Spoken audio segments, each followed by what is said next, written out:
Hello friends, welcome to NEXTFELLOW. I'm Dr. Narendra and today we are going to discuss topic carcinoma colon.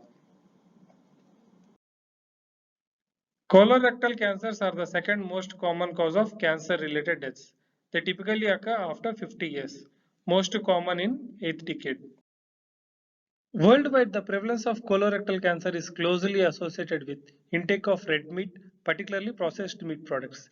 They appear to adversely affect the DNA in colorectal mucosa. High saturated fats, excess alcohol consumption, smoking, diabetes, obesity, sedentary lifestyles all appears to increase the risk. On the other hand, high fiber diet, consumption of fruits and vegetables, antioxidants appear to have protective mechanism.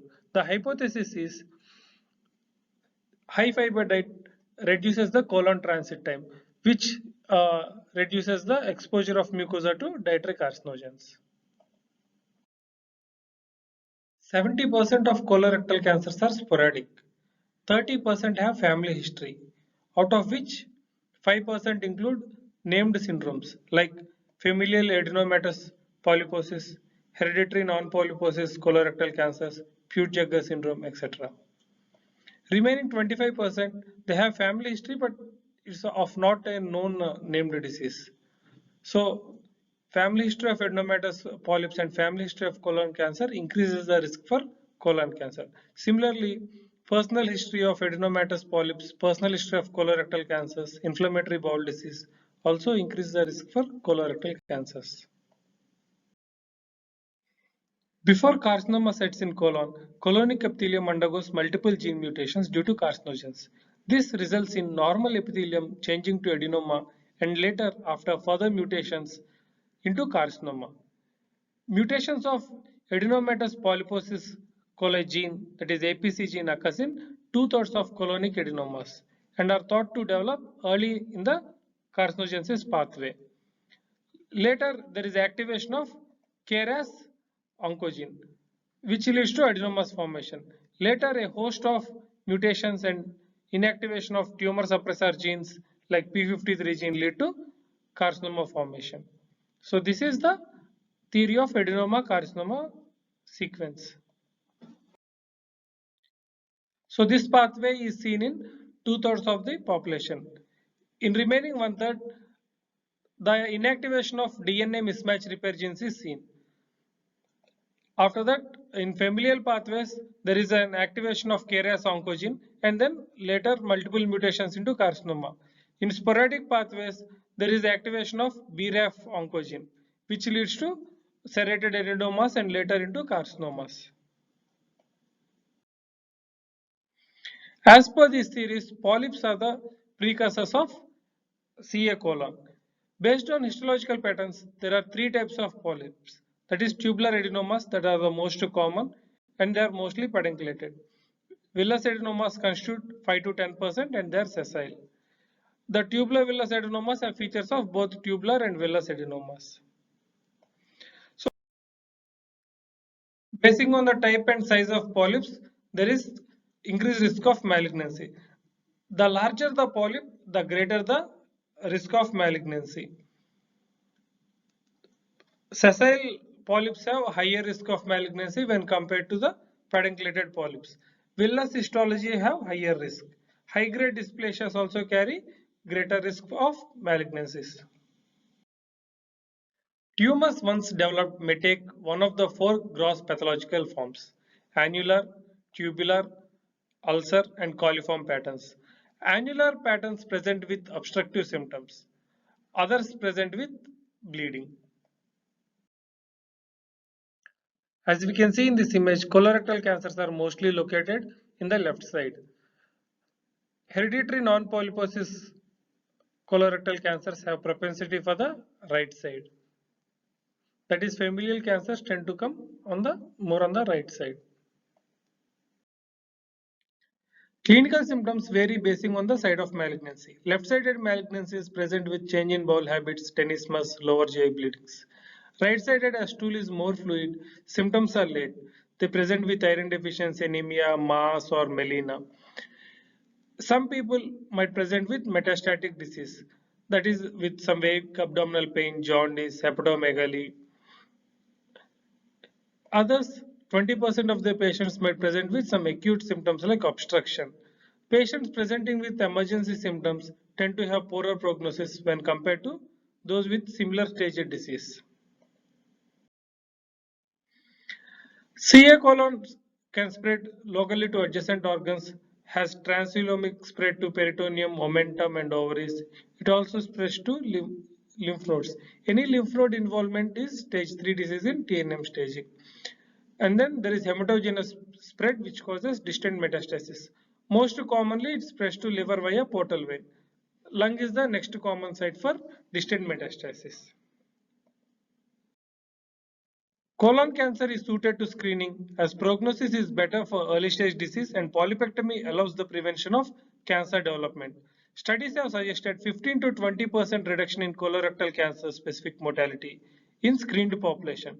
The screening modalities include fecal occult blood test annually or 5-year sigmoidoscopy or once in 10-year colonoscopy or 5-year double contrast barium enema. All these modalities can be used for screening high risk population. The investigation of choice once we have suspicion of colorectal malignancy is colonoscopy. It not only picks the cancer, we can also see the synchronous polyps, that is the polyps that are developed along with the carcinomas. And also other advantage include we can take biopsy. The only disadvantage is there is a risk of perforation. The radiological investigations include double contrast barium enema. Double contrast refers to use of positive contrast medium like barium and negative contrast medium like air, which increases the sensitivity of the examination. Here double contrast barium enema showing apple core appearance of for colorectal cancers. Other investigations include spiral CT of the chest, abdomen and pelvis for staging. If there is a rectal cancer, we additionally go for MRI pelvis and transrectal ultrasound for staging and local spread. Using CT, now we can do virtual colonoscopy, which can pick polyps up to 6 millimeters of size. Here, a tumor is seen in virtual colonoscopy. Once disease is confirmed, then we stage the disease. As per Duke's criteria, stage A is involvement of muscularis propria, but it's not breached. Stage B is breaching of muscularis propria, but lymph nodes are not involved. Stage 3 is involvement of lymph nodes. Stage 4 is distant metastasis. TNM staging is the more commonly used staging. T1 is involvement of submucosa. T2 is involvement of muscularis propria. T3 is breaching of muscularis propria into pericolorectal tissues. T4A is breaching of visceral peritoneum. T4B is breaching of visceral peritoneum and adherence to adjacent structures. Nodal status. N1 is 1 to 3 lymph nodes are positive. N2 is 4 or more lymph nodes are positive. M1 is distant metastasis. The most common site for metastasis is liver and second most common site for metastasis is lung. So T1 and T2 comes under stage 1 disease. T3 and T4 comes under stage 2 disease. Any nodal involvement comes under stage 3 disease. Distant metastasis comes under stage 4 disease. Surgery is the mainstay in treatment of early stage colon cancers. For lesions in cecum and ascending colon, we go for right hemicolectomy. For lesions in transverse colon, we can go for extended right hemicolectomy, which are followed by ileocholic anastomosis. For left-sided lesions in descending colon and sigmoid colon, we go for left hemicolectomy followed by colorectal anastomosis. 20% of patients present as emergency. Majority of that with features of obstruction, some with features of hemorrhage or perforation. Owing to their poor general condition, the chance of anastomotic failures are very high. So we tend to go with colonic resection and colostomies. Or we can relieve the obstruction with some metallic stent through endoscopic procedure and then stabilize the patient and later operate on the patient. Postoperative complications include wound infections and anastomotic leaks. In stage 2 and stage 3 diseases, adjuvant chemotherapy is given. The regimen used is FOLFOX regimen, which includes folinic acid, 5-fluorouracil, and oxaliplatin. In stage 4 disease with hepatic metastasis resection is attempted. After hepatic metastasis resection, the 5-year survival rate is up to 30%. The follow-up of colorectal cancer patients is with colonoscopy to identify synchronous and metachronous bowel tumors. So synchronous tumors means they have come within 6 months of the primary tumor. Metachronous means they have come after 6 months of the primary tumor. CEA also is useful in follow-up. Familial syndromes associated with colorectal cancers are dealt in another video. Thank you. See you in the next video.